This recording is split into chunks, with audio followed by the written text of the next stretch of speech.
Welcome to Storytime. Enjoy with me.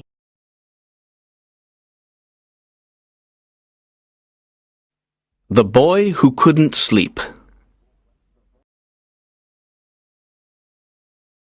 He won't take the drug, Said Samantha, shaking her head. Are you sure? Asked Dr. Somas. Yes. He says he wants to stay awake. He wants to live with his eyes open. He told us that life is too short to sleep because there is so much to learn and do. He will never take any drugs. But you and Mr. Price must tell him that it's better to take the drug. Dr. Somas said. When he understands the problem, perhaps he will decide to take it. That night, Samantha and Derek talked to Max. They told him the situation and said that Dr. Somas thought it would be better for him to take the drug. And what do you think? Max asked them. We agree with the doctor, Said Derek. No, Said Max. I won't take any drugs. Take your time, Max. Said Derek. Think about it. The answer is no. I don't want to spend half my life sleeping in darkness. I prefer to live for a short time awake in the light. The world is a miracle, and I don't want to miss any of it. But Dr. Somas said you will be dead before you are 40. Said Samantha, beginning to cry. Max smiled. The number of years I live is not important. How I live is more important. What I do and what I am is more important. Samantha was very unhappy. Oh, Max, my darling boy, please take the drug. I'm sorry, Mum, but I can't. Then Max smiled. Will you excuse me now? If I'm going to die young, I haven't got much time. So Max continued to work and play and live fast. But he lived a quiet, clean life.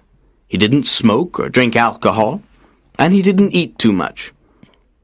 He didn't worry about small things. He didn't think about money. And he didn't waste time. He traveled a lot and looked carefully at the world and people. They interested him, and he studied hard. He was always bright and awake.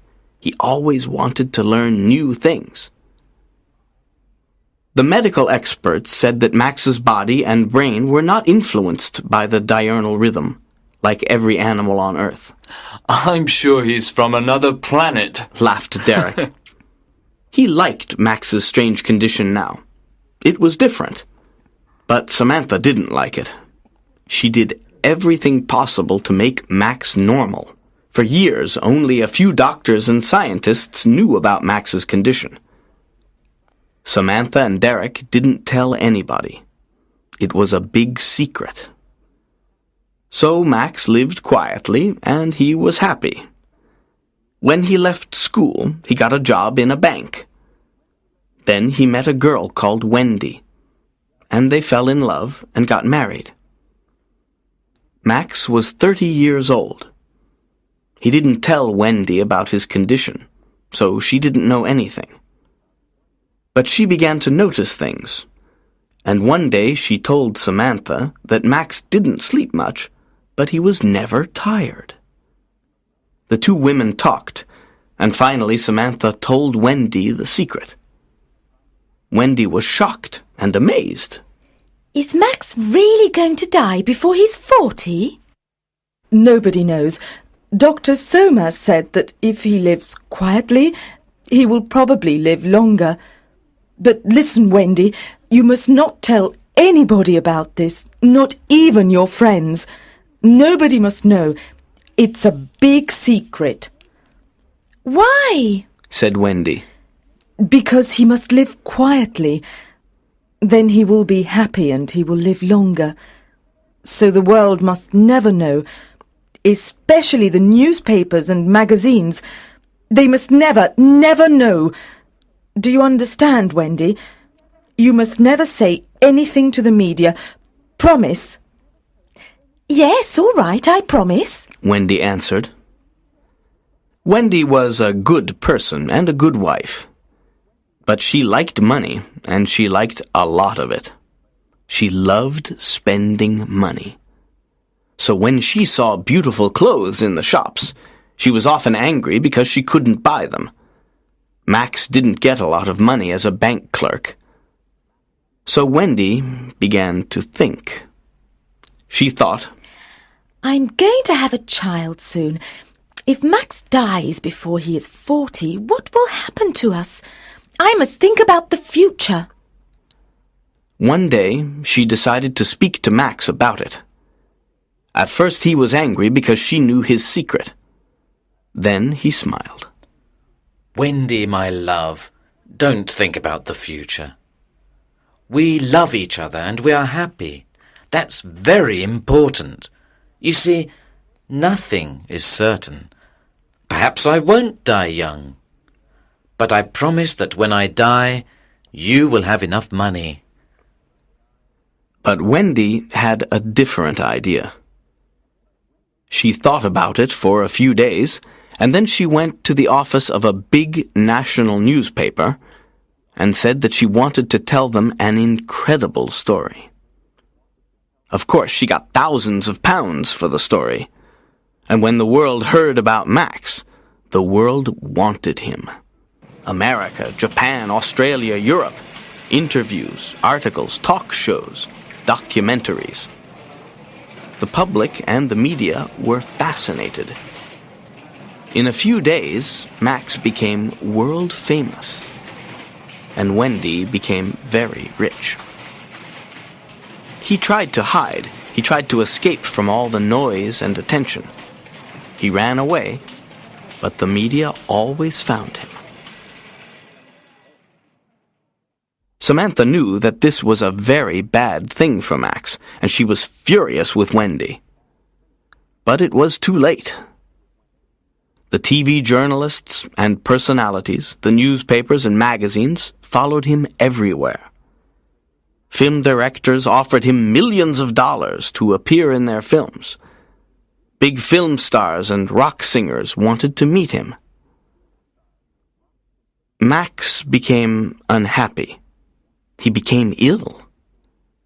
He didn't eat, and he got very thin. He lost his concentration, and he stopped working hard. He also lost his interest in the world, in people, in life. He didn't want to learn new things. He locked himself in his room and sat alone, night and day. And Wendy continued to spend the money. One day Samantha visited him, and she was shocked because he had changed a lot. He looked gray and tired. He looked old. His eyes were heavy, and there were dark shadows under them. Then, while Samantha was talking to him, the impossible happened. He yawned. She couldn't believe her eyes. Are you sleepy, Max? She asked. Yes, I want to sleep. And in a few moments he was asleep. He slept for a few hours, but when he woke up, he was still tired. A few days later, he slept again, and then, little by little, he began to sleep like a normal person. You sleep 8 hours a day now, Max. Samantha said, frightened. What's happening to you? I don't know. He replied. I feel tired. I need to sleep. But why? Well, because I don't want to stay awake now. The world is boring. People are boring. It's better to sleep. When he fell asleep quickly, Samantha went home. She was very anxious and very unhappy. Now Max was beginning to sleep more than a normal person. He had no more bright energy, no more interest in life. He just seemed very tired. Now the public and the media were completely obsessed with Max. Photographers stood outside his house all day and night and took photos of Max when he yawned and when he was asleep.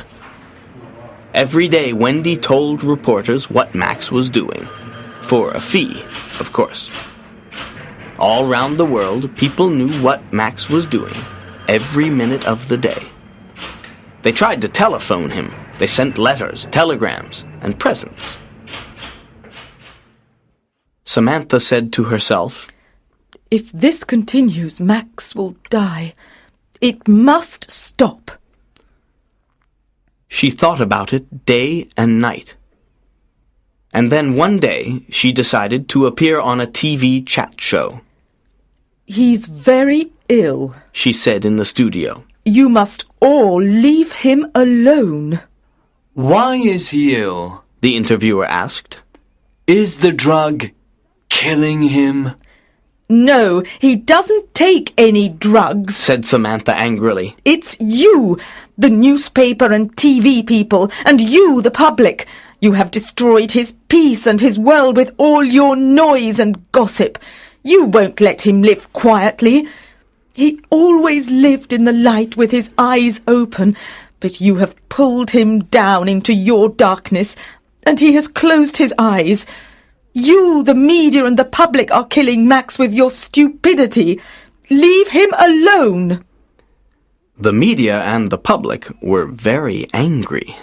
Next day there was a lot of anger about it on the TV and in the newspapers. Us, one newspaper article began. Is Max Price's mother accusing us? Yes, she is saying that we, the people and the press, are destroying her son. But isn't he rich now? And isn't he famous? Hasn't Mrs. Price asked herself who made him rich and famous?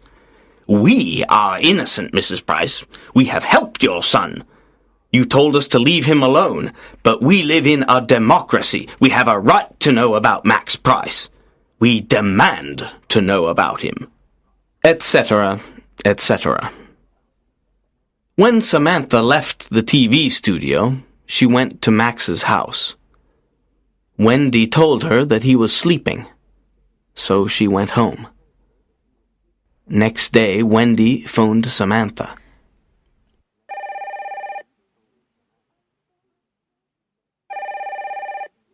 I'm frightened. She said. Max is still sleeping. Please come. When Samantha arrived, there were reporters and photographers and 2 TV cameras outside the house. She pushed her way to the door and went in. Wendy was sitting on the sofa. She looked terrified. Why doesn't he wake up? She cried. The women went upstairs to Max's room. He was in bed. His eyes were closed. His face was very pale. Samantha touched him. He's very cold, she said. Call Dr. Somas. Dr. Somas came and began to examine Max. Just then Derek arrived. There's a very big crowd outside, he said. Then he saw that the women were crying. He looked at Dr. Somas, who said to him, Tell the people to go away. Max is dead. Next day, Max's death was big news all over the world. The newspapers, the magazines, and the TV news all had the same opinion. The boy who couldn't sleep has finally found eternal rest. As the doctors always said, he died before he was 40. This shows that the people and the media are not responsible. The end.